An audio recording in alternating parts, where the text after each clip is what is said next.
Grab your headphones, turn down the lights, and prepare to be gripped by the darkest corners of human nature. This is true crime like you've never heard it before. Was Wayne Williams really the Atlanta monster, or was it just a disturbing coincidence? Between 1979 and 1981, at least 28 children and young adults were brutally murdered in Atlanta, and Wayne Williams became the prime suspect. But did the evidence really tell the full story? Or was there more to this terrifying mystery? Welcome to Crime Representer, your go-to channel for exploring the world's most chilling real-life crime cases. If you love diving into mysterious true crime stories, make sure to hit that subscribe button. We'd love to have you join our community.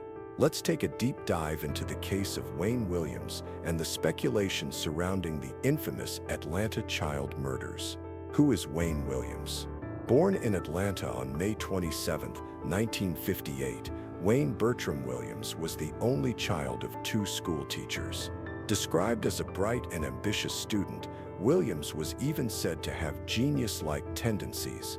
He started a radio station in his parents' basement and was featured in Jet magazine, a promising start to what seemed like a bright future. But after graduating from Douglas High School and briefly attending Georgia State University, things began to fall apart. Williams dropped out after a year and struggled professionally, hopping from job to job. By 23, he had filed for bankruptcy, with his parents often funding his dreams. The downward spiral neighbors noticed a change in Williams' behavior before the killings began. Reports described him as acting strangely, approaching kids in official-looking vehicles and threatening to lock them up. Then, in the spring of 1981, things took a dark turn. Police stopped Williams on a bridge over the Chattahoochee River.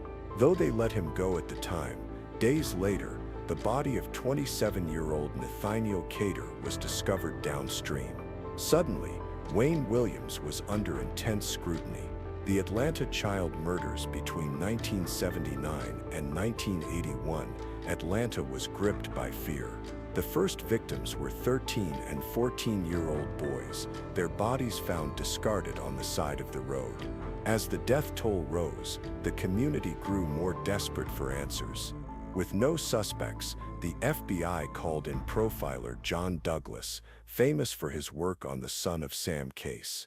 Douglas theorized that the killer would likely be black, someone who could move within the community without arousing suspicion. Then came the connection, the body's proximity to the Chattahoochee River, and who had been seen near the river just before another body was found. Wayne Williams. The arrest, it wasn't until a month later that police arrested Williams. Forensic evidence began to mount. Fibers from his car and his family's dog matched those found on two of the victims. Douglas also noted Williams' thirst for attention. Like many serial killers, he seemed to enjoy the media spotlight, believing he was untouchable. In February 1982, Wayne Williams was sentenced to 2 life terms for the murders of Jimmy Ray Payne and Nathaniel Cater. But was that really the end of the story? Was Wayne Williams the Atlanta child killer? After his arrest, the murders stopped, but many believed the evidence against him was thin, and friends and families of the victims weren't convinced of his guilt. The families of the victims don't think he did it, some said. They don't feel like their children ever got real justice. To this day, the Atlanta Police Department stands by its case against Williams. But what do you think? Was Wayne Williams the true Atlanta monster, or was someone else responsible for these horrific crimes? Let us know your thoughts in the comments. And if you enjoy unraveling the darkest mysteries, don't forget to subscribe to Crime Representer for more real-life crime stories. New York City, 1980. The streets were alive with the buzz of Times Square, but beneath the neon lights lurked a monster. Richard Cottingham, a man with a double life, a computer programmer by day, a sadistic killer by night. Known as the Times Square Killers and the Torso Killer, his crimes were as gruesome as they were chilling. But how did this seemingly ordinary man become one of America's most notorious serial killers, and how did he finally get caught? This is the terrifying story of Richard Cottingham. Richard Cottingham was born in the Bronx in 1946, the oldest of 4 children. On the surface, he seemed like any other kid, but beneath that facade was a dark fascination with bondage and control. By the time he reached high school, Cottingham was a loner, isolated and consumed by his disturbing thoughts. After graduation, he landed a job as a computer operator, a role that gave him the perfect cover for his double life. But behind the desk, a predator was emerging. Cottingham's personal life was unraveling. His marriage was failing, and his wife accused him of mental cruelty. By the late 1970s, he was frequently arrested for shoplifting and sexual assault, but these were just the tip of the iceberg.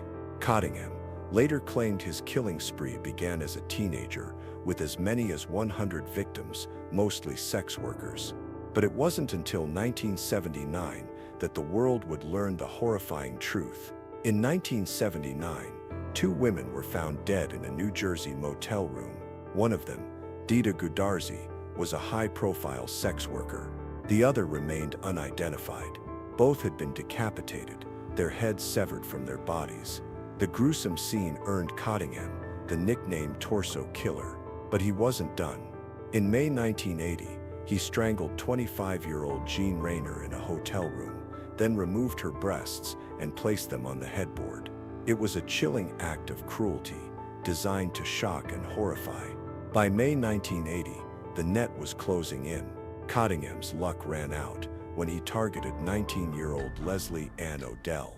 He took her to a motel where he tortured and assaulted her, but this time, her screams were heard. Police arrived just in time to arrest Cottingham as he tried to flee. The evidence against him was overwhelming. Fingerprints on handcuffs, trophies from his victims, and a trail of brutality that linked him to multiple murders. When police searched Cottingham's home, they found a treasure trove of horrors, pornographic artwork, adhesive tape, books on sadomasochism, and trophies from his victims, including Jean Rayner's necklace and a key belonging to Marion Carr, another of his victims. In 1981, Cottingham was convicted of 5 murders, along with multiple counts of sexual assault and kidnapping. But the true number of his victims may never be known. The legacy of the Times Square killer Richard Cottingham's crimes shocked the nation and left a trail of devastation in their wake. His case exposed the dark underbelly of New York City and the dangers lurking in plain sight. Even today, new cold cases linked to Cottingham continue to emerge, a grim reminder of his reign of terror. Richard Cottingham's story is a chilling reminder that evil often hides in plain sight. Behind the mask of a computer programmer was a monster who preyed on the vulnerable. His crimes may have ended, but the scars he left behind will never heal. Ted Bundy, a name that sends chills down the spine. Charming, intelligent, and utterly ruthless, Bundy was a man of contradictions. With an IQ of 136, he wasn't just a killer, he was a master manipulator who used his intellect to evade capture and continue his reign of terror. But how did a man with such intelligence become one of America's most notorious serial killers? And what role did his IQ play in his crimes? This is the dark story of Ted Bundy's mind and how he used it to commit unspeakable evil. The enigma of Ted Bundy, intelligence meets evil. Ted Bundy's IQ was 136, well above average though not quite genius level. But what does that number really mean? For Bundy, it wasn't just about solving puzzles or acing tests. It was about manipulation, strategy, and survival. While Albert Einstein's IQ soared between 160 and 190, Bundy's intellect was channeled into something far darker. He used his intelligence not to innovate or inspire, but to deceive, manipulate, and kill. Bundy's childhood was anything but ordinary. Born out of wedlock, he grew up believing his grandparents were his parents and his mother was his sister. This web of lies and secrecy left him with a fractured sense of identity and a deep resentment toward his mother. Some experts believe this early trauma shaped Bundy's psyche, fueling his detachment and his twisted views on women. By the time he reached high school, he was intelligent but socially awkward, struggling to connect with his peers. Bundy's academic journey was as erratic as his mind.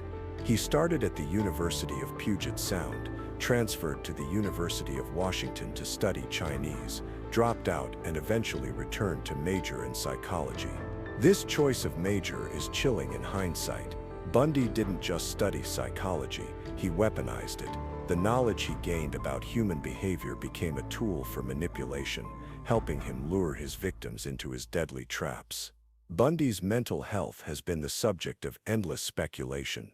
Diagnosed with psychopathy, antisocial personality disorder, and narcissistic personality disorder, he was a textbook case of a disturbed mind.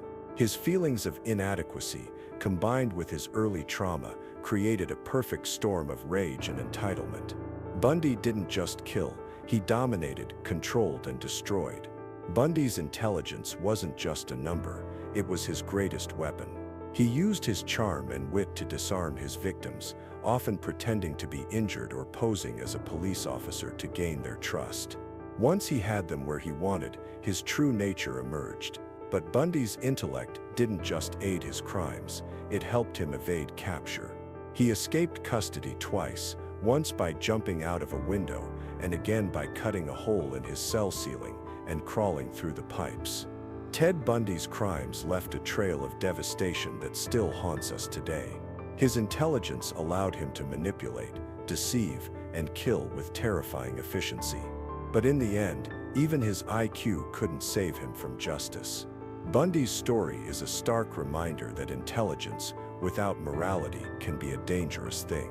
It's not just about how smart you are, it's about how you use that intelligence. Ted Bundy's IQ of 136 made him a formidable predator, but it also raises a haunting question: what could he have achieved if he had channeled his intellect for good?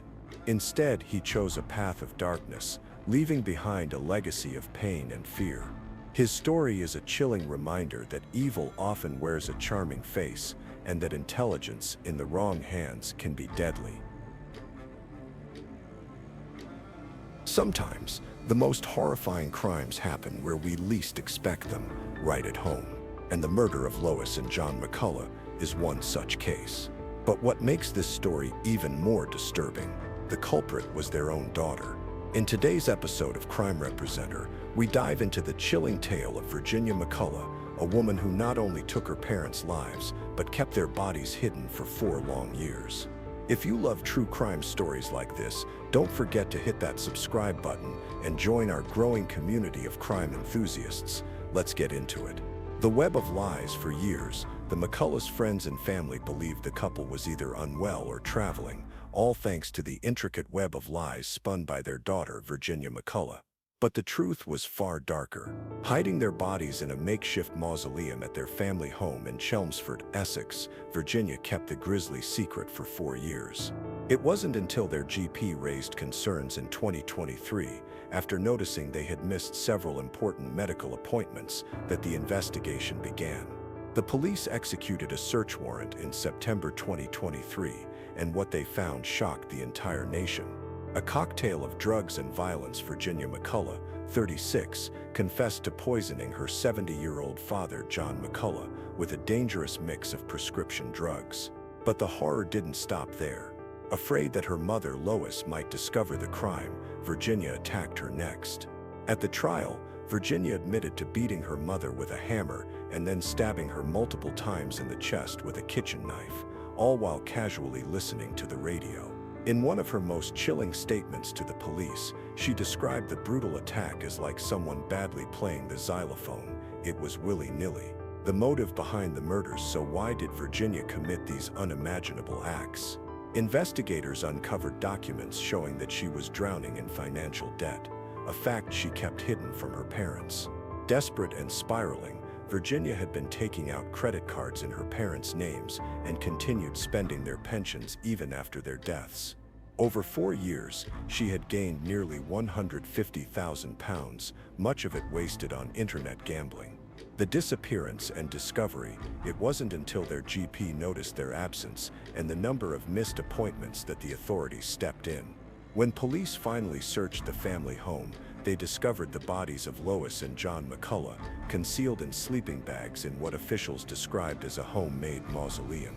The arrest and lack of remorse, even after the shocking discovery, Virginia McCullough's behavior remained cold and detached. Upon her arrest, she told officers, "Cheer up, at least you've caught the bad guy." On sentencing day at Chelmsford Crown Court, she showed no emotion as she was handed a minimum term of 36 years in prison. In a victim impact statement, Virginia's uncle, Richard Butcher, expressed the devastation felt by the family. "What has happened has undermined my faith in humanity." What do you think drove Virginia McCullough to commit such horrific acts? Let us know your thoughts in the comments, and if you want more deep dives into true crime cases, make sure to subscribe to Crime Representer. We'll see you in the next story. When it comes to true crime, we often expect the usual suspects: a jealous lover, an angry friend, or a troubled family member. But every now and then, a case comes along that defies all logic, and that's exactly what happened with Dorothea Puente, better known as the Death House landlady. But who was she, and what drove her to kill? Dorothea Puente, a master manipulator. Dorothea Puente's life seemed like a tragic tale from the start. Born in 1929 to abusive alcoholic parents, she faced hardship early on. Orphaned at a young age and reportedly abused in foster care, Puente's difficult childhood shaped the person she would become. As an adult, she struggled to maintain genuine relationships, sending her own daughters away and cycling through 4 marriages, each one more chaotic than the last. But what really made Puente infamous was her ability to reinvent herself. Using numerous aliases, she would shift identities like a true chameleon, hiding her dark side behind an innocent exterior. The boarding house of horrors, Unsolved. After cleaning up her public image, Puente opened a boarding house in Sacramento, California, a home for the vulnerable and the destitute. She played the role of a sweet, caring old lady perfectly. No one would have guessed what really went on behind closed doors. Residents began disappearing, but no one asked too many questions. These were people who were already struggling: homeless individuals and those with mental health issues. If they vanished, everyone assumed they had simply moved on. But the truth was far more sinister. A cocktail of death. Puente's method of murder was as chilling as it was calculated. She would drug her victims with powerful sedatives like fluorazepam, steal their belongings, and continue cashing their social security checks long after they were dead. It's believed she killed 9 people in total, though she was only convicted of 3. Unsolved. Everything came crashing down in November 1988 when police began investigating the disappearances. A tip from a former resident led them to search Puente's property, and what they found was straight out of a nightmare. Bodies buried in the backyard. While officers were distracted by the grisly discovery, Puente made her escape. She managed to evade capture for 3 days, hiding out in a Los Angeles motel under yet another alias. But her luck finally ran out. Despite pleading not guilty, the evidence against Puente was overwhelming. Her cold-blooded motivation was clear: money. There was no remorse, no guilt, just a desire for financial gain at any cost. Spared the death penalty, Puente was sentenced to life imprisonment without the possibility of parole. She remained behind bars until her death in 2011 at the age of 82. If you're fascinated by shocking true crime stories like this, make sure to subscribe to Crime Representer. We bring you the most gripping and chilling cases from around the world. Stay tuned and stay safe. He called himself the Happy Face Killer, leaving behind a chilling signature, a smiley face on his confessions. But there was nothing happy about the crimes of Keith Hunter Jesperson. A long-haul truck driver by day, a brutal serial killer by night, Jesperson's double life left a trail of devastation across America.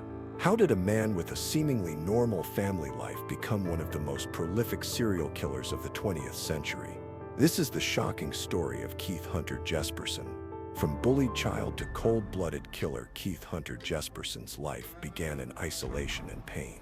Born to an alcoholic father and an emotionally absent mother, he was bullied relentlessly for his towering height, 6'8", and awkward demeanor. Kids called him Igor, and his violent outbursts earned him harsh punishments at home. But behind the shy exterior was a growing darkness. Jesperson began torturing animals, a chilling precursor to the horrors he would later inflict on humans.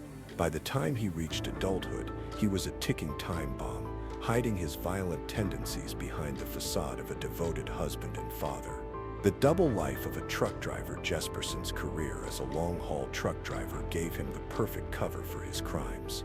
On the road, he was anonymous, free to prey on vulnerable women without suspicion.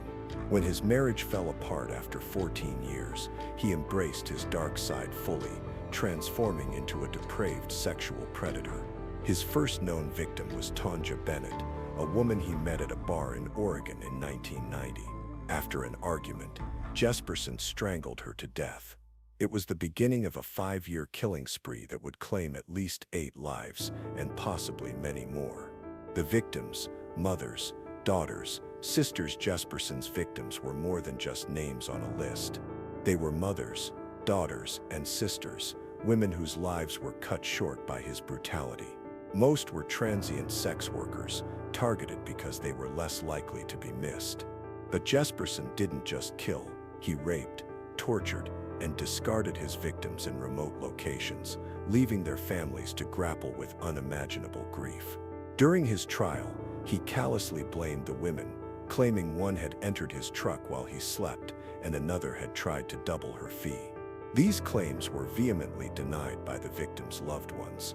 The happy face signature. Jesperson's crimes might have gone unnoticed if not for a bizarre twist of fate. A woman named Laverne Pavlinak falsely accused her abusive boyfriend, John Sosnovsky, of Tonja Bennett's murder. Both were convicted, but Jesperson was furious. He wanted credit for his crimes, so he began writing confessions at truck stops and bus stations, signing them with a smiley face. He sent letters to media outlets and police departments, detailing his murders with the same eerie signature. The press dubbed him the Happy Face Killer, and the name stuck. The trial, justice for the victims. Jesperson's reign of terror, ended in 1995 when he was arrested for the murder of his girlfriend, Julie Winningham. After 2 failed suicide attempts, he confessed to his crimes, claiming to have killed as many as 160 women. Only 8 have been confirmed. The trial was straightforward. Jesperson received 4 consecutive life sentences and is currently serving his time at Oregon State Penitentiary. But for the families of his victims, justice came too late. A daughter's perspective. Jesperson's daughter, Melissa Moore, later wrote a memoir titled Shattered Silence, detailing her childhood with the Happy Face Killer. She recounted watching him torture animals and connected the dots to his confessions. In a letter to Melissa, Jesperson wrote, "I don't want the world to judge me as a dad. I was a great dad. My only mistake was my 8 errors in judgment. But those errors were murders, brutal, calculated, and unforgivable." Keith Hunter Jesperson's story is a chilling reminder that evil often hides in plain sight. Behind the smiley face confessions was a man who destroyed lives without remorse. His crimes may have ended, but the scars he left behind will never heal. The Happy Face Killer's legacy is one of pain, loss, and the enduring strength of those who survived him. Imagine coming home to find your loved one's skin hanging from a butcher's hook, their head boiling in a pot, and a meal prepared from their body parts. This isn't a scene from a horror movie. It's the chilling reality of Catherine Knight, Australia's most notorious female killer. A woman so brutal, so unhinged, that her crimes defy comprehension. This is the story of how a troubled childhood spiraled into a nightmare of violence, cannibalism, and pure evil. Catherine Knight's story begins in chaos. Born into a family riddled with abuse, her father, Kenneth Knight, was a violent drunk who raped his wife repeatedly. Her mother, Barbara, grew to despise men and sex, a sentiment she passed on to Catherine. As a child, Catherine was sexually assaulted by multiple family members, though not her father. Combined with her mother's bitterness, this trauma shaped her into an aggressive, volatile teenager. Classmates remember her as a bully, and by 15 she dropped out of school, unable to read or write, to work in an abattoir. It was here that her fascination with violence and death took root. Knight's relationships were as toxic as her upbringing. Her first marriage to David Kellett was a nightmare of drinking and violence. On their wedding night, she tried to strangle him for falling asleep. Over the next decade, she abused him relentlessly, even as they raised 2 daughters together. Her mother's warning to David on their wedding day proved prophetic. "You better watch this one or she'll fafastrex asterisk in kill you." Knight's later relationships followed the same pattern. By the time she met John Price in the mid-1990s, her reputation for violence was well known. Yet, against all odds, they moved in together. But John's refusal to marry her sent Knight into fits of rage, foreshadowing the horror to come. By February 2000, John Price had had enough. After a series of violent attacks, including being stabbed in the chest, he sought a restraining order. Friends begged him to leave Knight, warning him she would kill him. But John feared for his children's safety. On the night of February 28, 2000, Knight sent John's children to neighbors' houses. When John returned home, she wasn't there. She arrived later, and the couple had sex before falling asleep. The next morning, John didn't show up for work. When a colleague checked his home, they found bloodstains on the door.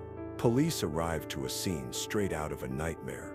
The gruesome details, skinned, decapitated, and cooked Knight had stabbed John 37 times in a frenzied attack as he slept. Blood trails showed he tried to escape, even making it to the garden, but Knight dragged him back inside. Hours later, she skinned his body and hung his remains from a butcher's hook. She decapitated him, boiled his head in a pot, and prepared a meal from his body parts. The dinner table was set for John's children, with plates of cooked flesh, vegetables, and gravy. When police arrived, Knight was unconscious, having overdosed on pills. Knight's trial was as shocking as her crime. Psychiatrists diagnosed her with borderline personality disorder, and her attorneys claimed she had no memory of the attack. But the jury saw through her defenses. The graphic evidence was so disturbing that several jurors had to be dismissed. Justice O'Keefe noted Knight's complete lack of remorse and refusal to take responsibility. In the end, Catherine Knight became the first woman in Australian history to be sentenced to life imprisonment without parole. Catherine Knight's crimes are a stark reminder of the depths of human depravity. Her story is one of unchecked rage, unimaginable violence, and the devastating impact of a broken childhood. But it's also a story of survival for John Price's children, who narrowly escaped her wrath, and for the justice system that ensured she would never harm anyone again. Catherine Knight's name will forever be synonymous with horror. Her crimes are a chilling reminder that evil can wear many faces, even that of a seemingly ordinary woman. But her story also reminds us of the resilience of those who survive and the importance of holding monsters accountable. On January 4, 2019, IT consultant Lee Pomeroy was tragically murdered on a London-bound train while traveling with his 14-year-old son just a day before his 52nd birthday. The brutal and savage attack shocked the nation and brought attention to both violent crime and mental health issues in the UK. The incident occurred on the 1:01 p.m. train from Guildford to London Waterloo. After a brief verbal altercation, 36-year-old Darren Penseal, who suffered from paranoid schizophrenia, attacked Pomeroy, stabbing him 18 times in less than 30 seconds. The first stab wound severed Pomeroy's jugular vein, and despite the efforts of passengers and transit staff to provide first aid, he died at the scene with his son by his side. Penseal, known to police with previous convictions for knife-related crimes, fled the train at the next station and was picked up by his girlfriend, Chelsea Mitchell. They attempted to hide in her flat in Farnham, but were quickly tracked down using CCTV footage. Police arrested Penseal the day after the murder. At the Central Criminal Court in London, also known as the Old Bailey, Penseal claimed self-defense, but the jury was unconvinced. The court described the CCTV footage of the attack as breathtakingly shocking, with clear evidence that Penseal was the aggressor. His girlfriend, Mitchell, was charged with assisting an offender after helping him evade capture. On July 12, 2019, Penseal was found guilty of murder and sentenced to life imprisonment with a minimum term of 28 years. Chelsea Mitchell received a 28-month sentence for her role in aiding Penseal. The aftermath of this senseless tragedy deeply affected Pomeroy's family and the wider community. His wife, Svetlana Pomeroy, described the profound loss of her husband and the devastating impact on their lives. Crown Prosecutor Jason Corden Bowen condemned the attack as a brutal and senseless killing. The case underscored the importance of addressing mental health issues and improving public transport safety to prevent similar incidents in the future. By strengthening support systems and closely monitoring individuals with a history of violence, the country can work toward ensuring safer communities. North London, 2018. A predator was on the loose, stalking the streets and leaving a trail of terror in his wake. Kasim Lewis, a man with a history of violence, had escalated to murder twice. His victims, a young barmaid full of dreams and a retired photographer with a lifetime of memories. Their deaths were brutal, their stories heartbreaking. But how did Lewis evade justice for so long, and what finally brought him down? This is the chilling story of a double murderer who terrified a city and the forensic science that caught him. Iuliana Tudos was just 22 years old, a vibrant barmaid at Camden Market's World's End pub. Born in Moldova, she had come to London seeking a better life. But on Christmas Eve 2017, her dreams were shattered. She vanished after failing to meet friends, and 3 days later, her body was discovered in a burnt-out building in Finsbury Park. The scene was horrifying. Iuliana had been bound with cable ties, stabbed multiple times in the neck, abdomen, and wrists. A Batman symbol was carved into her torso, a chilling signature left by her killer. Her bank account had been drained, her PIN stolen. 2 months later, 55-year-old Catherine Burke, a retired civil servant and passionate photographer, was found dead in her North London home. Like Iuliana, she had been bound, gagged, and stabbed repeatedly. The similarities were undeniable and terrifying. The murders sent shockwaves through London. Police quickly realized they were dealing with a predator who showed no remorse. Forensic evidence became the key to cracking the case. Kasim Lewis's DNA was found on both victims and at both crime scenes. His criminal past, robbery, sexual assault, and indecent exposure, painted a picture of a man capable of unspeakable violence. But it took the deaths of Iuliana and Catherine to finally bring him to justice. Lewis was arrested in February 2018, shortly after Catherine's murder. At first, he denied everything. But when confronted with overwhelming forensic evidence, he broke. His confessions were chilling. High on cocaine, cannabis, and alcohol, he stalked his victims, attacked them with brutal precision, and showed no remorse. He even recounted how he had watched violent pornography before killing Iuliana, searching for granny sex hours after murdering Catherine. The trial at the Old Bailey was harrowing. Lewis's internet search history revealed his depravity, while forensic evidence left no doubt of his guilt. Faced with the facts, he changed his plea to guilty. Catherine's son delivered a heartbreaking victim impact statement, calling the murders wicked and senseless. The judge sentenced Lewis to life imprisonment with a minimum of 40 years, describing him as a predatory and extremely dangerous individual. Kasim Lewis's crimes didn't just devastate two families, they shook an entire city. His case highlighted the need for closer monitoring of violent offenders and the importance of forensic science in solving crimes. While Lewis will spend the rest of his life behind bars, the scars he left on North London will never fully heal. Casey Lewis's story is a grim reminder of the evil that can lurk in plain sight. But it's also a testament to the power of forensic science and the resilience of a community determined to seek justice. For Iuliana, Catherine, and their loved ones, the fight for closure continues, a fight that reminds us all to stay vigilant and never take safety for granted. Wade Wilson, a name that sends shivers down the spine. Known as the Deadpool Killers for his chilling facial tattoos and emotionless demeanor, Wilson's crimes are as brutal as they are shocking. In just one night, he took the lives of two women, Christine Melton and Diane Ruiz, and left a trail of terror in his wake. But who is Wade Wilson, and how did a troubled young man become one of Florida's most notorious killers? This is the story of a predator, his victims, and the justice that finally caught up with him. Wade Wilson was born on May 20th, 1994, in Tallahassee, Florida.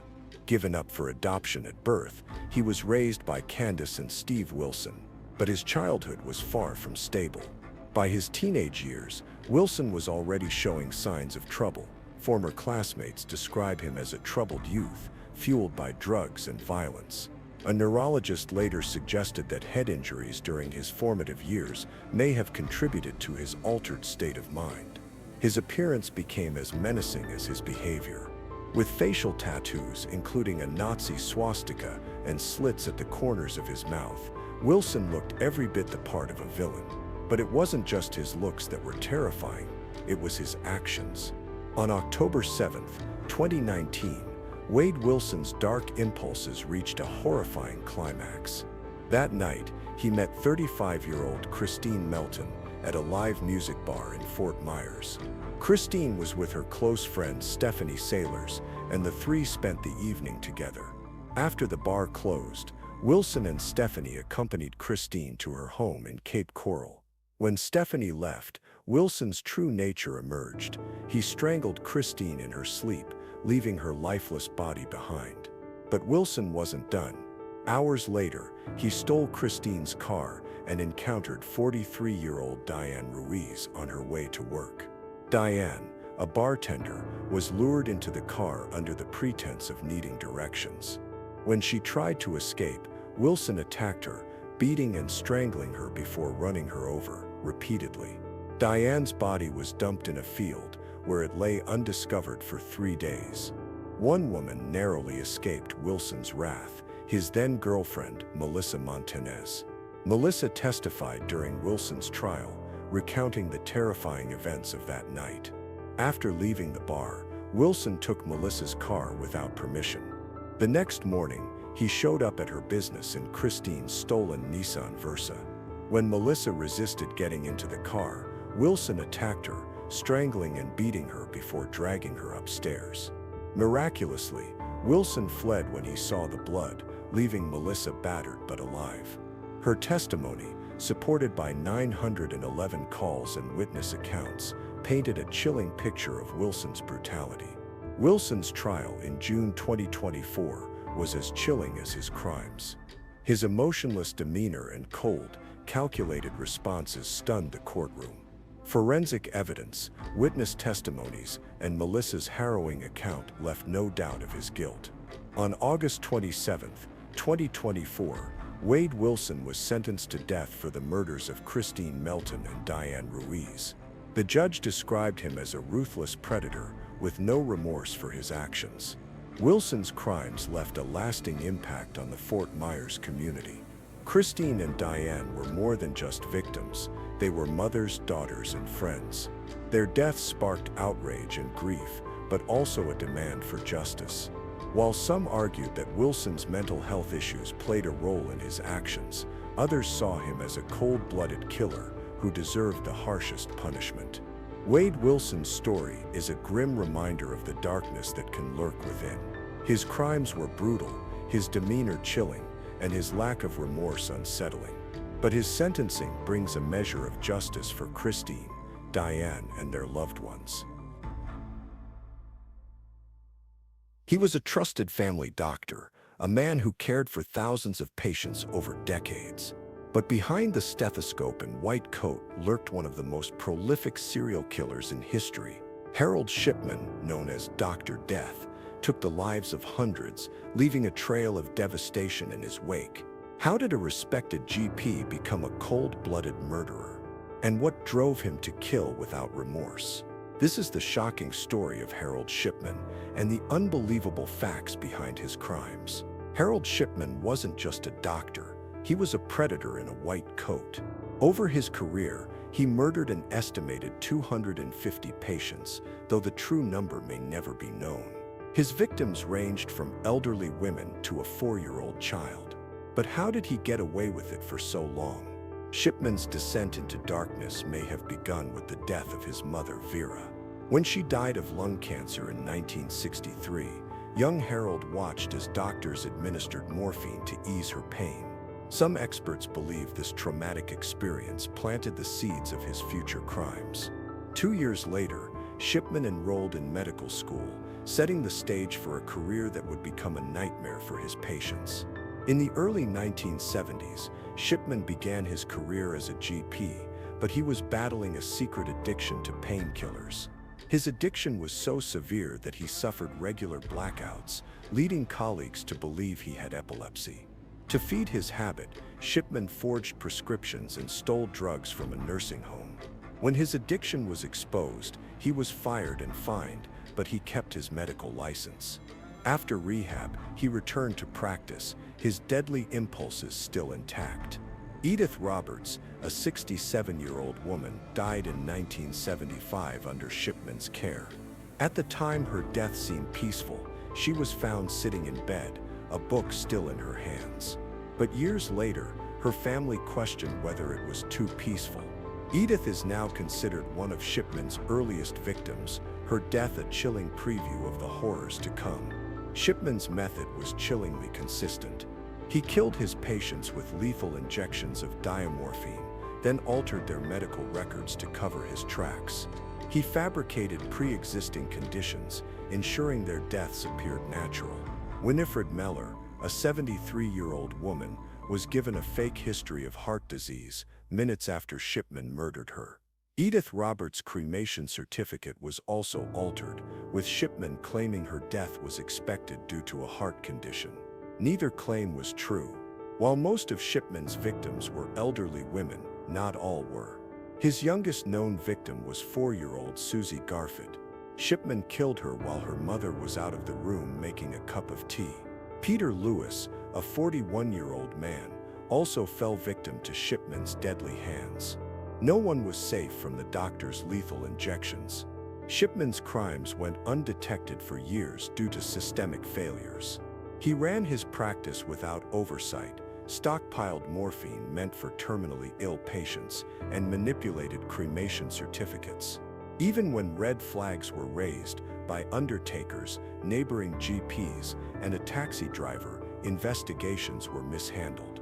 Basic checks, like reviewing Shipman's criminal record, were overlooked. 3 more patients died before he was finally caught. Kathleen Grundy, an 81-year-old former mayoress, was Shipman's final victim. Her sudden death shocked her daughter, Angela Woodruff, but Shipman convinced her no autopsy was needed.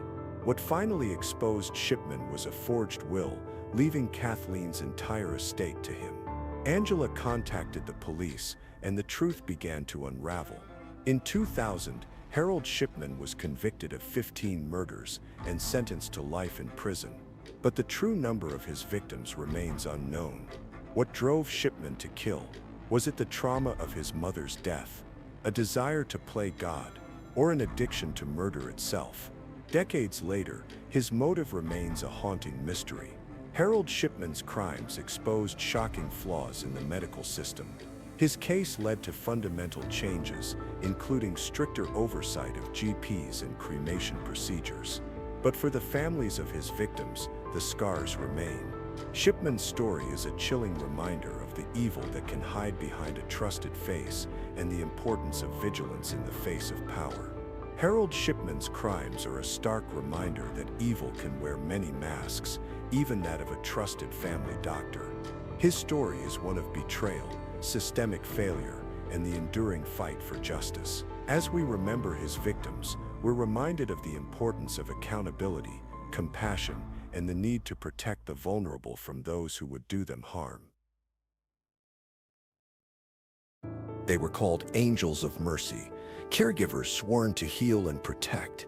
But behind the scrubs and stethoscopes lurked some of the most chilling killers in history. Nurses like Niels Hogel, Beverly Ollett, and Donald Harvey didn't save lives, they ended them. What drives a medical professional to betray their oath and become an angel of death? This is the shocking story of healthcare serial killers and the darkness that hides in plain sight. Niels Hogel was a nurse with a nickname that sent shivers down spines. Lifesaver Rambo. To his colleagues, he was a hero, rushing in to save patients in cardiac arrest. But the truth was far more sinister. Hogel injected his patients with cardiovascular medication, inducing cardiac arrest so he could resuscitate them. Many didn't survive. By the time he was caught in 2005, he had murdered at least 100 patients. Some estimates suggest as many as 300. His victims ranged in age from 34 to 96, their lives cut short by a man they trusted to care for them. Hogel apologized in court, but psychologists diagnosed him with a severe narcissistic disorder, noting his lack of guilt or shame. Across the channel, British nurse Benjamin Geen was using the same deadly methods. He injected patients with drugs to induce life-threatening conditions, then rushed in to save them. But like Hogel, his heroics came at a cost. Geen was convicted of murdering 2 patients and causing grievous bodily harm to his crimes exposed a chilling truth. Healthcare serial killers often exploit their positions of trust to commit unspeakable acts. Beverly Ollett's crimes are among the most horrifying in UK history. A nurse on the maternity and children's wards in Lincolnshire, Ollett murdered 4 children and attempted to kill 9 others. Her youngest victim was just 7 weeks old, her oldest 11 years. One family, grateful for her care, even asked her to be the godmother of their surviving twin. Ollett repaid their trust by injecting the child with insulin and potassium, leaving her with brain damage, partial blindness, and paralysis. Diagnosed with Munchausen syndrome by proxy, Ollett's motives remain as murky as her methods were cruel. In the United States, Donald Harvey took the concept of an angel of death to horrifying extremes. Working as an orderly, Harvey murdered between 37 and 57 patients, though he claimed the number was closer to. His methods were as varied as they were brutal, turning off ventilators, poisoning, injecting patients with HIV-tainted fluids, and even inserting a coat hanger into a catheter. Harvey claimed he killed to end suffering, but his attorney summed it up more bluntly. Because he could. Welsh nurse Barbara Salisbury took a different approach. During a bed-blocking crisis in 2002, she decided who lived and who died, accelerating the deaths of patients she deemed beyond help. Prosecutors described her as driven by a desire for control, a chilling reminder that power can be a deadly motivator. What drives a medical professional to kill? For some, like Hogel and Geen, it's a twisted hero complex, a desire to be seen as a lifesaver, even if it means creating the crisis themselves. For others, like Harvey and Salisbury, it's about control or a warped sense of mercy. Experts like forensic psychologist Catherine Ramsland and criminologist Elizabeth Yardley suggest that while some enter the profession with dark intentions, others are turned into killers over time. Their access to vulnerable patients and powerful drugs makes healthcare an ideal cover for their crimes. Healthcare serial killers often go undetected for years, their crimes masked by the natural deaths of sick or elderly patients. But experts are now identifying red flags, unusually high death rates, a fascination with emergencies, and a lack of empathy. By recognizing these signs, we may be able to stop future angels of death before they claim more lives. The stories of Niels Hogel, Beverly Ollett, and Donald Harvey are a chilling reminder that evil can hide in the most trusted places. These angels of death betrayed their oaths, their patience, and their humanity. As we uncover their crimes, we're reminded of the importance of vigilance, accountability, and the need to protect the vulnerable from those who would do them harm. In the 1980s, a small town in Northamptonshire became the epicenter of a scandal that would change lives forever. Corby, once home to a thriving steelworks, was left with a toxic legacy, pits of poisonous waste that would haunt its residents for decades. But when the council attempted to clean up the site, they unleashed something far worse, a cloud of toxic dust that would harm unborn children and spark one of the longest legal battles in British history. This is the story of the Corby toxic waste scandal, a tale of negligence, resilience, and justice. In 1980, the British steel plant in Corby closed its doors after 50 years of operation. The closure left behind a wasteland, 680 acres of land contaminated with toxic waste, including steel dust, heavy metals, and chemicals known to cause deformities. In 1984, Corby Borough Council purchased the site, hoping to clean it up and attract new businesses. But what began as a plan for renewal would soon turn into a nightmare. The cleanup began in 1985, with workers gathering toxic waste and transporting it to a nearby quarry. But the operation was far from safe. Open-top lorries carried the waste through the town, leaving a trail of orange dust in their wake. Residents recalled the dust coating their homes, streets, and even their clothes. One mother remembered workers visiting her pub, still covered in the toxic residue. The council, it seemed, had no idea how to handle such dangerous materials. As the years passed, a disturbing pattern emerged. An unusually high number of babies in Corby were born with limb differences, club feet, missing fingers, webbed fingers, and more. All of their mothers had been exposed to the orange dust during pregnancy. By 1999, 22 families had had enough. They banded together, hiring solicitor Des Collins to help them sue Corby Borough Council. Their claim: the council's negligence had caused their children's disabilities. The fight for justice was anything but easy. Corby Council denied any wrongdoing, and in 2000, a health authority study claimed there was nothing unusual about the number of birth defects in the town. But the families refused to back down. In 2005, the High Court agreed to hear their case, though it would take another 3 years for the trial to begin. By then, the oldest of the affected children were 22 years old. In February 2009, 18 families finally faced Corby Council in the High Court. They argued that the council's negligence had exposed pregnant women to an atmospheric soup of toxic materials, leading to their children's deformities. The council's response was dismissive. They claimed the families were under a delusion and that the deformities were normal. But the evidence told a different story. In June 2009, the High Court delivered its verdict. Corby Borough Council was found extensively negligent in its handling of the cleanup and liable for public nuisance, negligence, and breach of statutory duty. The families were awarded $1.6 million to cover legal fees.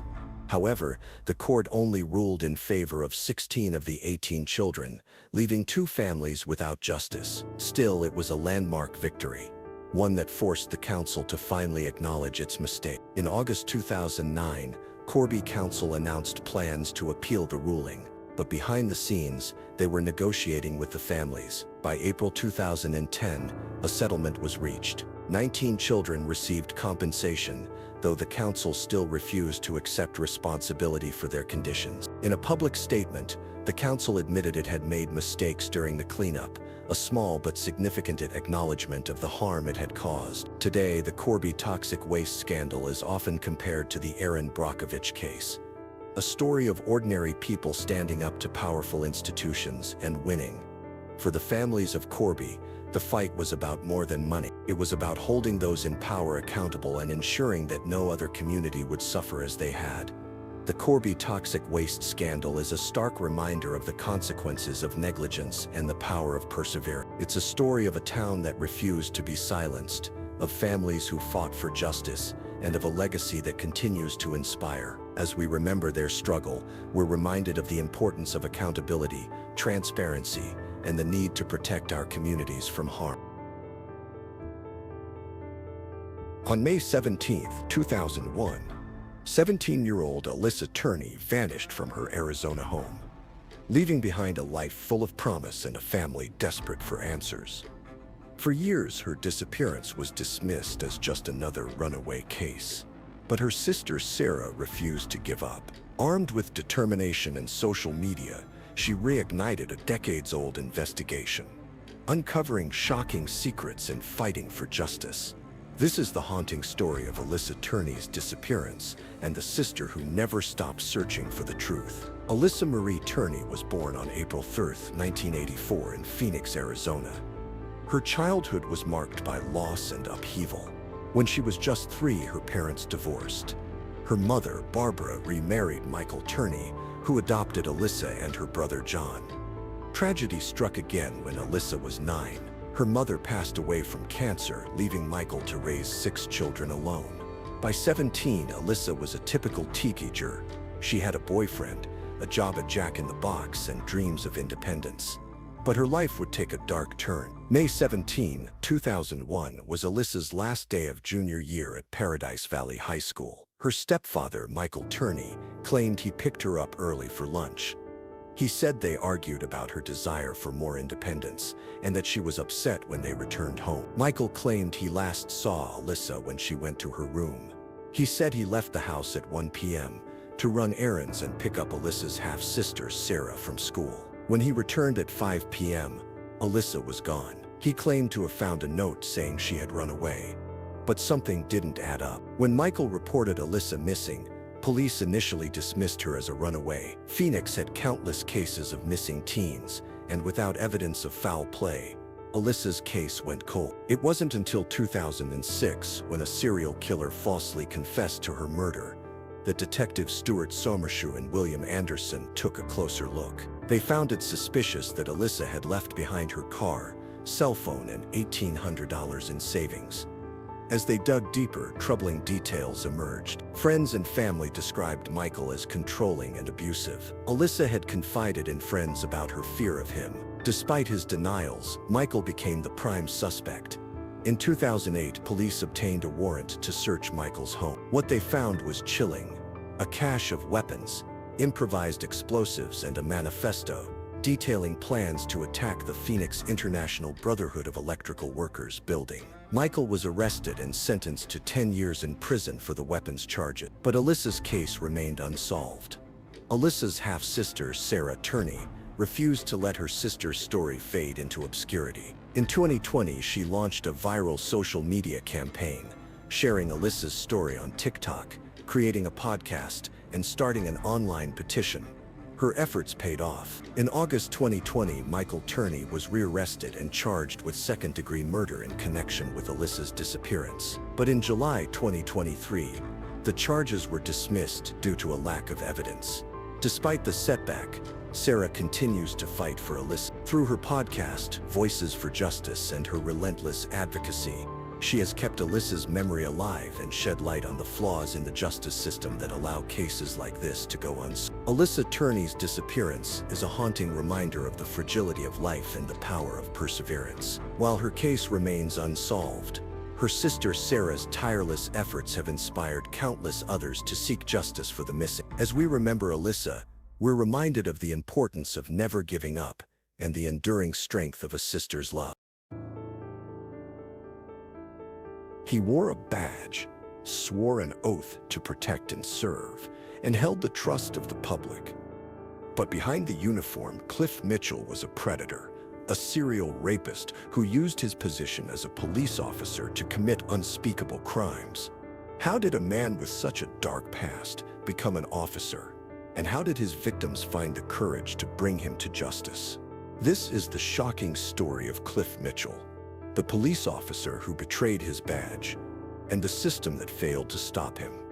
Cliff Mitchell's early life remains shrouded in mystery, but his crimes have left an indelible mark. Hailing from Putney in Wandsworth, Mitchell joined the London Metropolitan Police in August, but his past was far from clean. In 2017, Mitchell was investigated for rape, though no further action was taken. Despite this red flag, he was allowed to join the force, a decision that would have devastating consequences. Mitchell's crimes are as chilling as they are numerous. Convicted of 10 counts of rape, 3 counts of raping a child under 13, kidnapping, and breaching a non-molestation order, Mitchell used his position of authority to intimidate and control his victims. One incident on September 5, 2023, Mitchell entered a woman's home, raped her at knife point, and threatened her family. He blindfolded her, gagged her with tape, bound her hands with cable ties, and forced her into his car. But his victim was brave. As Mitchell drove through Hackbridge, she managed to escape, flagging down a passerby who called out. Her courage would be the key to bringing Mitchell down. Mitchell's kidnapping attempt led to his arrest. Police issued an alert for his vehicle, and he was apprehended just 7 miles from Putney. A search of his car revealed the hooded top used to blindfold his victim. At his home, officers found a bag of cable ties matching those described by the victim. The evidence was damning. Mitchell was immediately suspended from the Metropolitan Police and taken into custody. His 2017 rape investigation was reopened, shedding light on a pattern of abuse that had gone unchecked for years. On May 1, 2024, Cliff Mitchell stood trial at Croydon Crown Court. He pleaded not guilty to all charges, but the evidence against him was overwhelming. The jury heard harrowing details of his crimes, including his callous behavior toward his victims. He mocked them as they cried, called them degrading names, and even told one victim, "I don't care about my life anymore, you've met the devil." Mitchell was convicted and sentenced to life imprisonment with a minimum term of In July 2024, a judicial review increased his sentence to 17 years, reflecting the severity of his crimes. Mitchell's case raises troubling questions about how someone with a history of rape allegations could become a police officer. His ability to exploit his position of power highlights the need for stricter vetting and accountability within law enforcement. Cliff Mitchell's story is a stark reminder that evil can hide behind a badge. His crimes shattered lives and betrayed the trust of the public, but his victims' bravery and the tireless work of investigators ensured that justice was served. As we reflect on this case, we're reminded of the importance of vigilance, transparency, and the need to protect the vulnerable from those who would abuse their power.